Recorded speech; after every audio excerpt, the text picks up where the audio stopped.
Good afternoon, everybody. I hope you had a good lunch. Today, I want to introduce you to some of the new things which Akamai is dabbling in.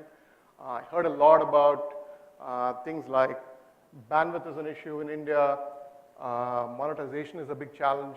I think it's globally a challenge. I don't think it's only in India. Maybe it's a little more interesting in India because of the diversification and things of that nature. So I want to introduce some of the concepts which you're working on. There are certain things which are happening in the market, which is very interesting. There are interesting ways to monetize, interesting ways to deliver.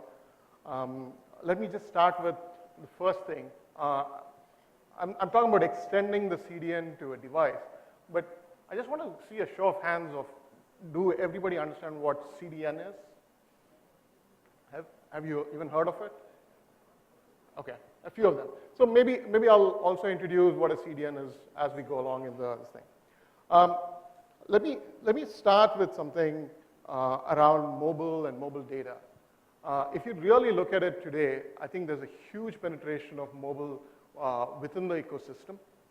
And today there were certain conversations around it could be the first screen, it could be the second screen, it could be the third screen. I think all of it is true. I think it all depends on which demographic you're looking at. For certain demographics, it is the second screen. And for a huge demographic in India especially, it's actually the first screen. And everybody talks about video, and they think that video is the future, and that's what is going to drive traffic in the internet. But it has its own challenges. Certain things which you would see is that, what does video mean in the digital world itself? There are certain kind of videos like short form content or snackable content, as you may call it, which may need like 1 or 2 GB or like 5 GB a month. Then you have the long form content which comes along.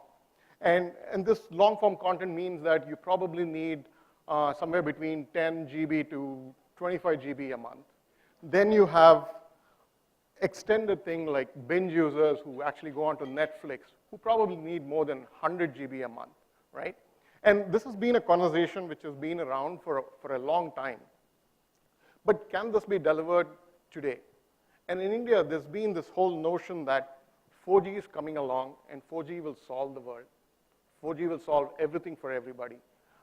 Clearly, that's not the case. Like if you go to a country like Korea or elsewhere, you would see that people are actually watching a lot of videos. They're not actually watching videos being streamed on the 4G network, although the quality of those networks are amazing.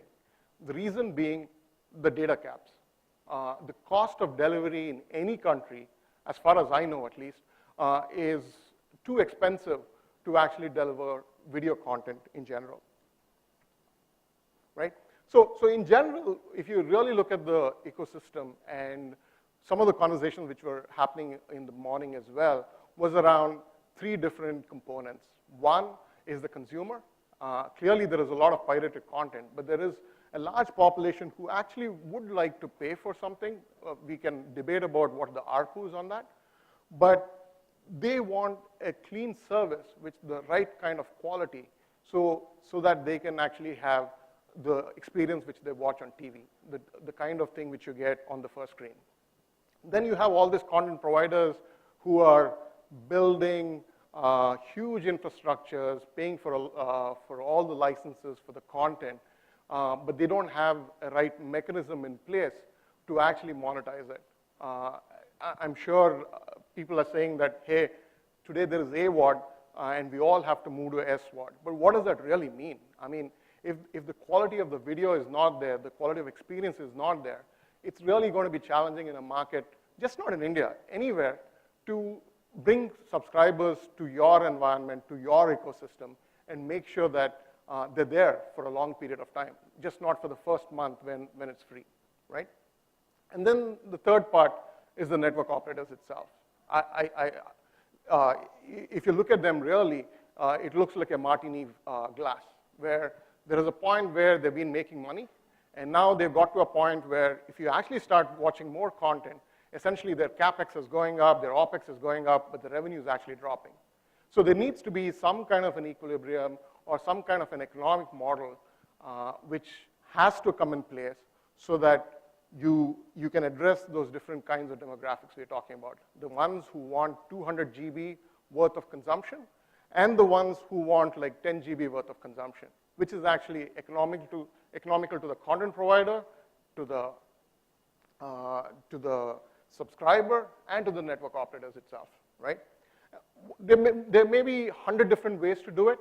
I think Akamai has 1 or 2 ways which we think are interesting to operators, to MSOs such as yourself or LCOs, to like be more efficient, to use your networks more interestingly, so that you can get the kind of economic model you're looking for. Here's one study which Akamai did a while ago, and this is true for web in general, and it's definitely true for the videos. In general, if you look at the content across the globe, you have content which is the long-form content, which is essentially movies.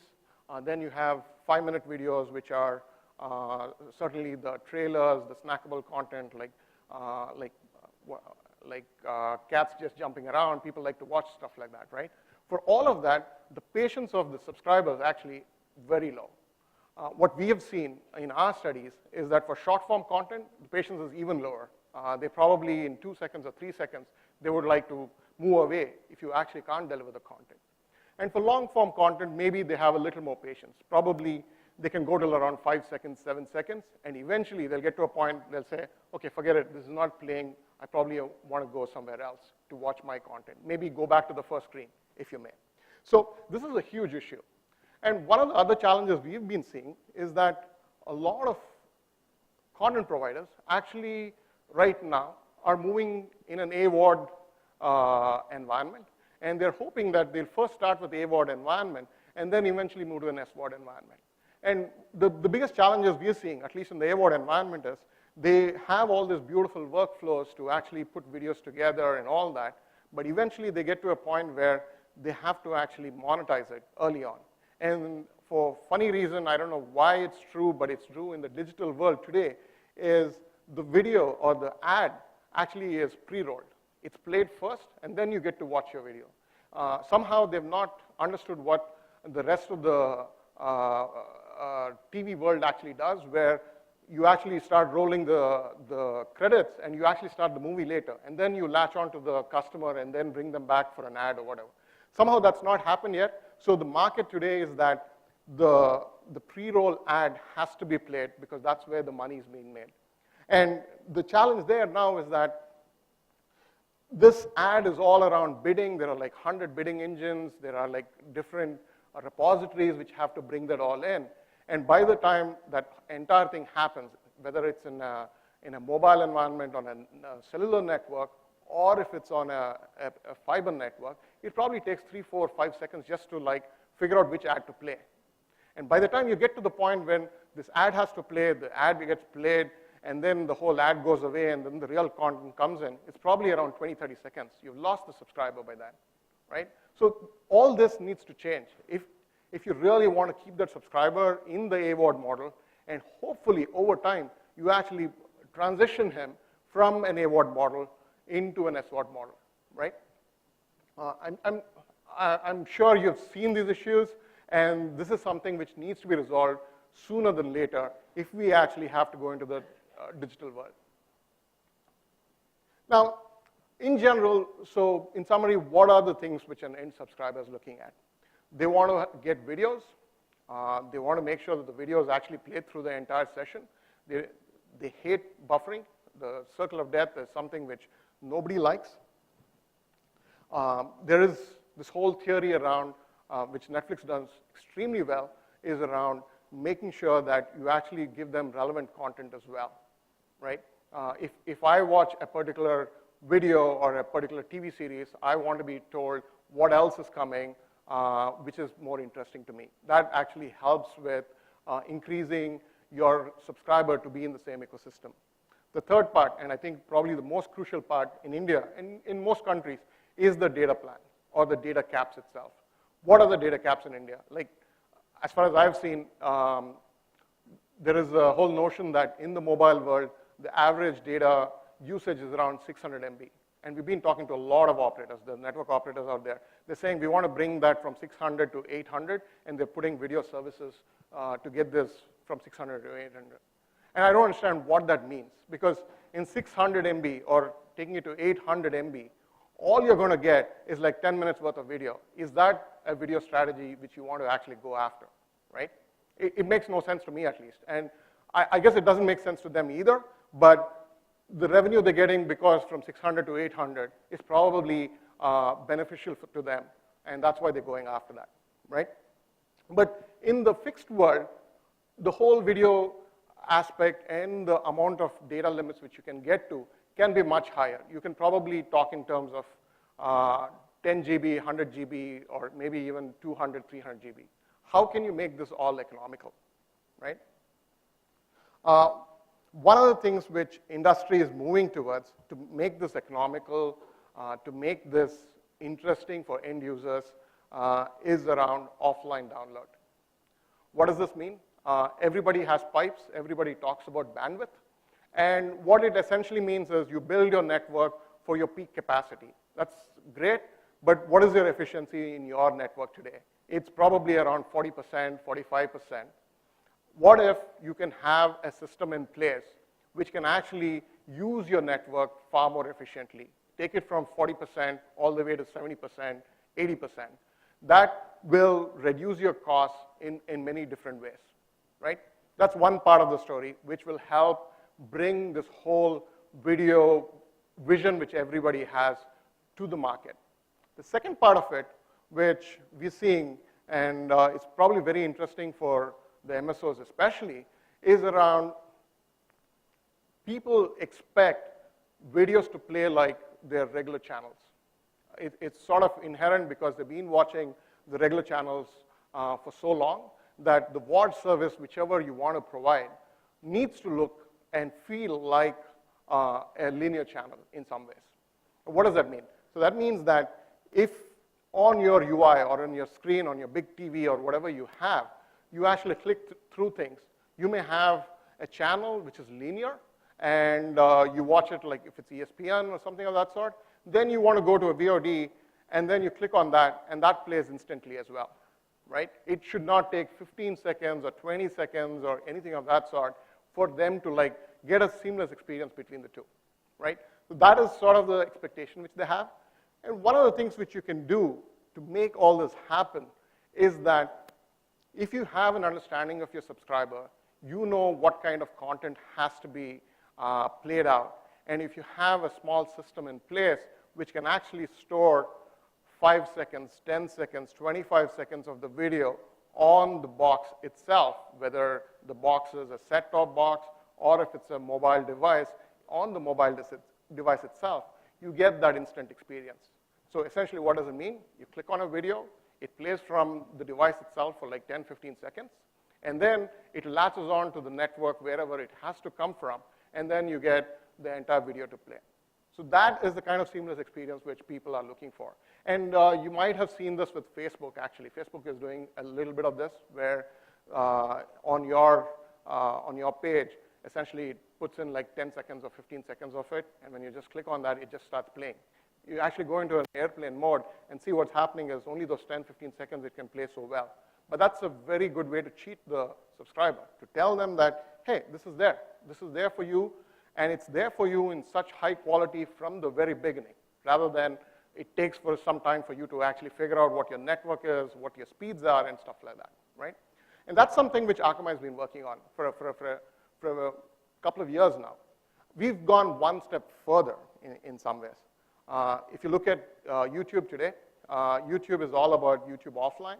So you go to YouTube, you say, oh, I like this particular episode, I like that episode, and then you click on that, and then slowly it downloads all of that in the cheapest network possible. Maybe it's a Wi-Fi network at office, which is more prevalent in India, and in some more mature markets where data is cheaper, you do it at home. And then during commute or during times where you actually want to watch the content, you get to watch the content. It's all interesting, but we think it's a very lean-forward experience where every single time I have to go click on that particular video. And then people will watch that, and then you get to watch that. Most of the time, you have this half-an-hour period where you don't know that Hafner period existed before time. But at that point, you want to watch video. So you won't have anything to watch. But if you have a predictive-based solution which can actually pre-populate content, put the content on your device, whether it's a set-top box or on the mobile device itself, ahead of time, enough amount of content, maybe 2 hours worth of content, 4 hours worth of content, which you can watch and which can be cleaned up over time, that can get very interesting. And that's what most new platforms are going towards, right? So Akamai has been doing this, and Akamai can do this very well because we have the scale. We can do it for large customers today, and the expectation is that we can bring this technology to the market today in 2 different ways. One, the large players like Facebook and YouTube can do it on their own because they have a huge workforce behind them to make that happen. What about the rest? What about people like us who actually want to build our own services and we want to deliver it to our customers? How do you bring such platforms? Akamai has invested that kind of technology so that we can bring it to our customers who can take it to their subscribers. So across the globe, Akamai has around 200,000 servers. It can be delivered, which is in all the different ISPs. And we have different kind of services, including services like this, where you can bring in video services with real zapping experience, right? And we've been around for like around 15 years, and we can provide the best quality of video for our customers. So how does this work? What does it all mean? Why should we do it? So I want to step back a little bit and talk about what the infrastructure looks like today. If customers like you want to get into OTT services, into VOD services. The first thing is a lot of the content, you keep it in centralized data centers or something close to you, or you have a partnership with a content provider who will say that I will give you all the VOD services, and somehow it trickles into your network. Now, if you actually bring that content for all your subscribers, for each subscriber, you're paying for bandwidth. And that bandwidth is very, very expensive. Now, where Akamai comes in is that we actually can cache all this content deep into your networks so that your CapEx for your networks can be a lot cheaper than if you actually push the content to every particular end user, right? So this is something which we've been doing for a while now. And this is what we call as the middle mile problem. We solve it, putting our caching servers, and this is kind of a service which we can provide to our customers. Now, this has been great, and we've been able to solve this problem for the regular desktop kind of an environment, and we've been doing this for like 15 years. Now, once you move to the mobile environment, the whole thing changes, primarily because if you see all those yellow dots on the internet there, that's at the last mile. That's probably in an MSO terms, maybe at where your head-end box is. That's where all the content is sitting, and from there, you deliver it to each particular end user using your last mile pipe. Now, the last mile pipe, whether it's on a fixed line or on the mobile line, can get extremely congested. In a mobile line, it's around 5 Mbps. You can only do 1 Mbps bit rate or whatnot. And in the fixed line, you may be having 10 Mbps or 25 Mbps or something of that sort. And in that case, you just can't push enough content, right? So what we have come up with is that extending that particular cache to the device itself. So in this case, what will happen is that you don't have to use your network. You actually put that particular content in the middle of the night, so you're using your network very well. So this is something which we have played around with, and we have like 2 or 3 customers who are using it.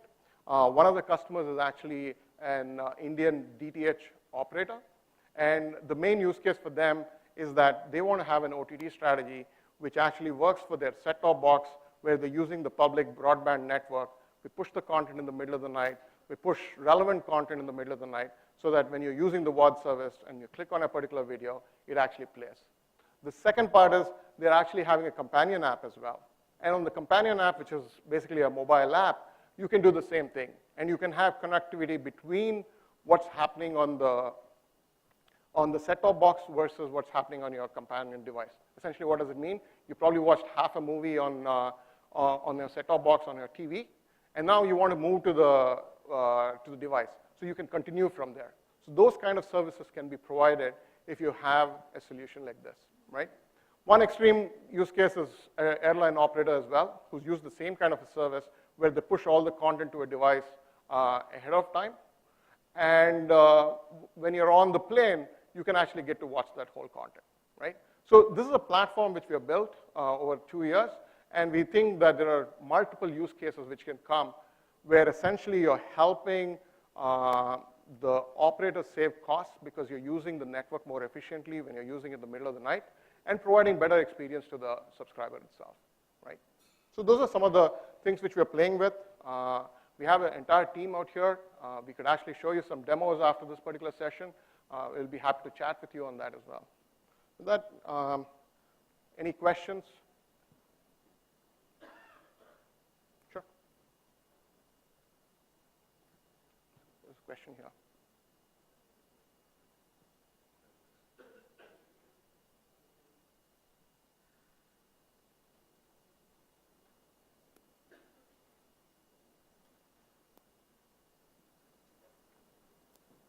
Yeah, Vijay, Anil Valvari. What are the consequences if we don't go for, solutions such as yours? So I think fundamentally your economic model won't work. You need to have an efficient model to deliver the content. And with what's happening in the world where you actually want to push 720p today and eventually to 1080p and 4K, you won't be able to do it economically with the current infrastructure or even with the future infrastructure if you don't efficiently use your pipe. And that's why we think this caching solution, which goes deep into the network, into the device, is very important. And the second part is the user experience itself. You won't get the linear kind of user experience if you don't cache on the device. And that's why we believe you need to have a solution like this. Yeah, an additional cost, which I would incur if I were to go for a solution such as yours? Actually, I don't think it's additional cost. You're actually reducing your cost because your infrastructure is actually becoming much smaller because you're using your pipe more efficiently. Let me say it this way, right? Maybe today you're using 40, 50% of your network, and something like this can take you from 50% of your network all the way to 80 or 90%. My sense is that in itself is huge savings for most operators, right? And our model is just that we provide the infrastructure and the licensing for the software and all that. That is a very small component compared to the amount you'll save on using your bandwidth more efficiently, both in your own network and the peering which you would do with other operators, right? Thank you. Any other questions?